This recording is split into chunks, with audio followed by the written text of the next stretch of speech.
My father left my family when I was 2 years old, and I was raised by a single mom who had to work and who struggled at times to pay the bills and wasn't always able to give us the things that other kids had. There were times when I missed having a father in my life. There were times when I was lonely and I felt like I didn't fit in. So I wasn't always as focused as I should have been on school, and I did some things that I'm not proud of, and I got in more trouble than I should have. And my life could have easily taken a turn for the worse. But I was lucky. I got a lot of second chances, and I had the opportunity to go to college and law school and follow my dreams. My wife, our First Lady, Michelle Obama, she has a similar story. Neither of her parents had gone to college, and they didn't have a lot of money. But they worked hard, and she worked hard so that she could go to the best schools in this country. But some of you might not have those advantages. Maybe you don't have adults in your life who give you the support that you need. Maybe someone in your family has lost their job and there's not enough money to go around.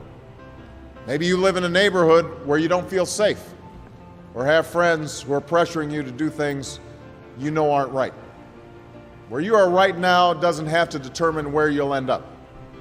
No one's written your destiny for you, because here in America, you write your own destiny.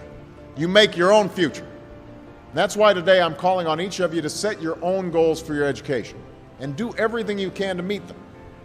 But whatever you resolve to do, I want you to commit to it. I want you to really work at it.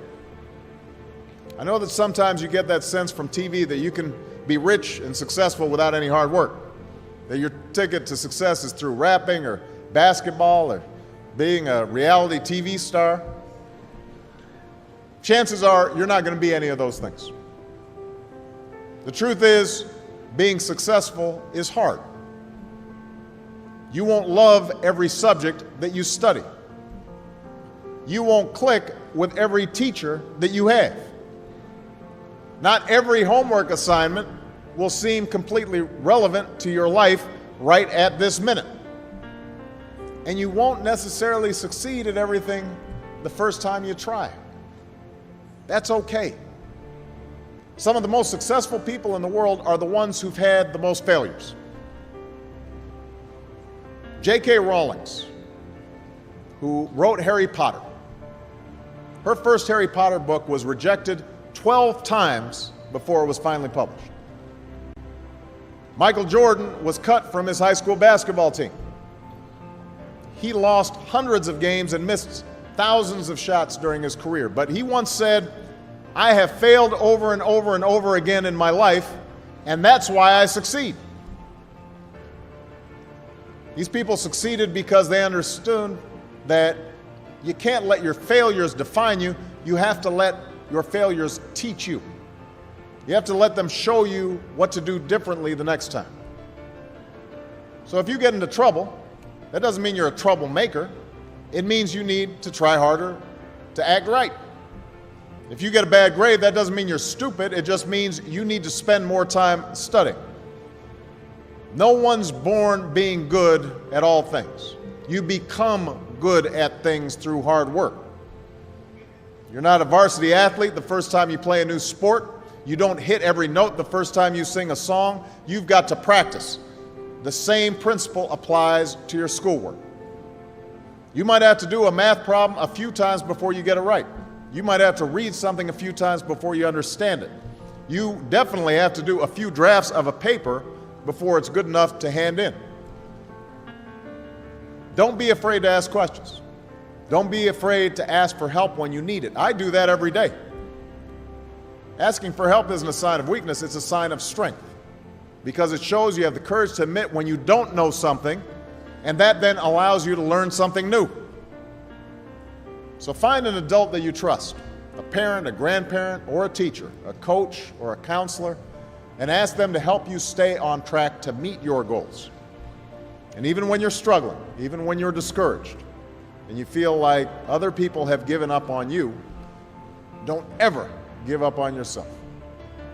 Because when you give up on yourself, you give up on your country. The story of America isn't about people who quit when things got tough. It's about people who kept going, who tried harder, who loved their country too much to do anything less than their best. failure, it's terrible, but but necessary. If you are going to try something hard, if you're putting yourself out there in some way, there are going to be times where you screw up or you don't succeed. And I think that the most important thing is to learn from those failures and to have a sense of resilience and be able to examine what is it that I did not succeed at, why didn't I succeed, and what do I need to do better. When I talk to young people, I always tell them, worry less about what you want to be and worry more about what you want to do. We know that too many young men in our community continue to make bad choices. And I have to say, growing up, I made quite a few myself. Sometimes I wrote off my own failings as just another example of the world trying to keep a black man down. I had a tendency sometimes to make excuses for me not doing the right thing. But one of the things that all of you have learned over the last 4 years is there's no longer any room for excuses.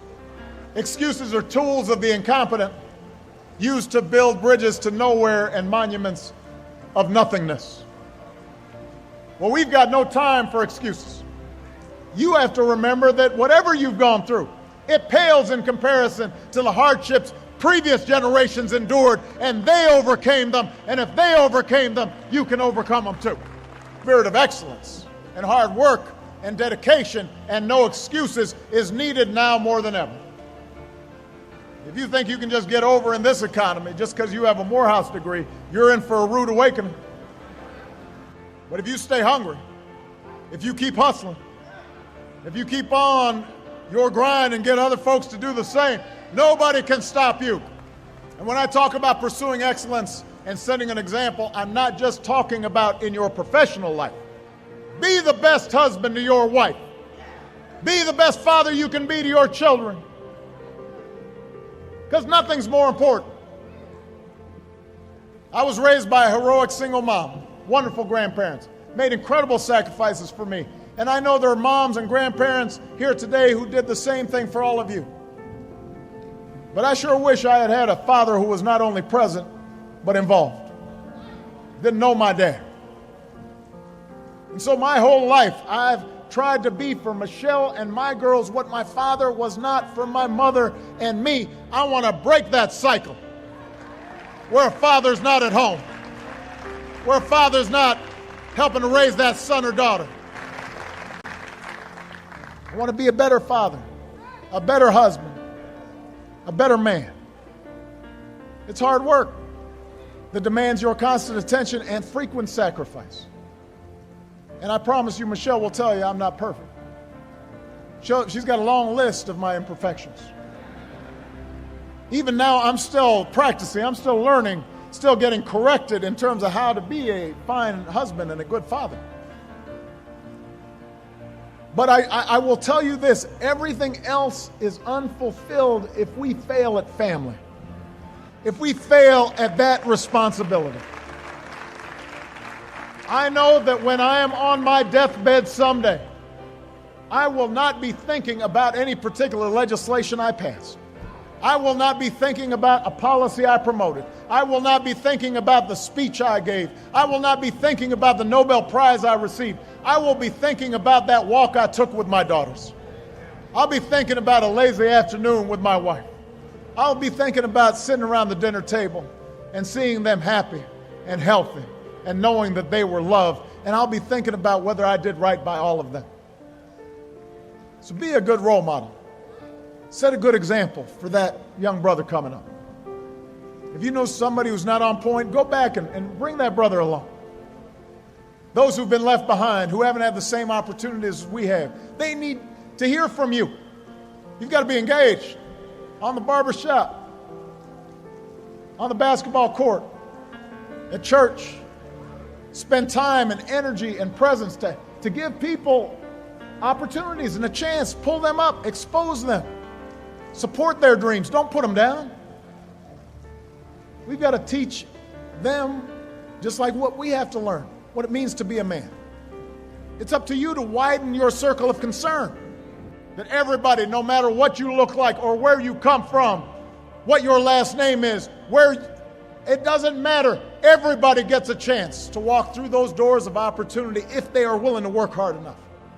Success may not come quickly or easily, but if you strive to do what's right, if you work harder and dream bigger, if you set an example in your own lives and do your part to help meet the challenges of our times, then I'm confident that together we will continue the never-ending task of perfecting our union.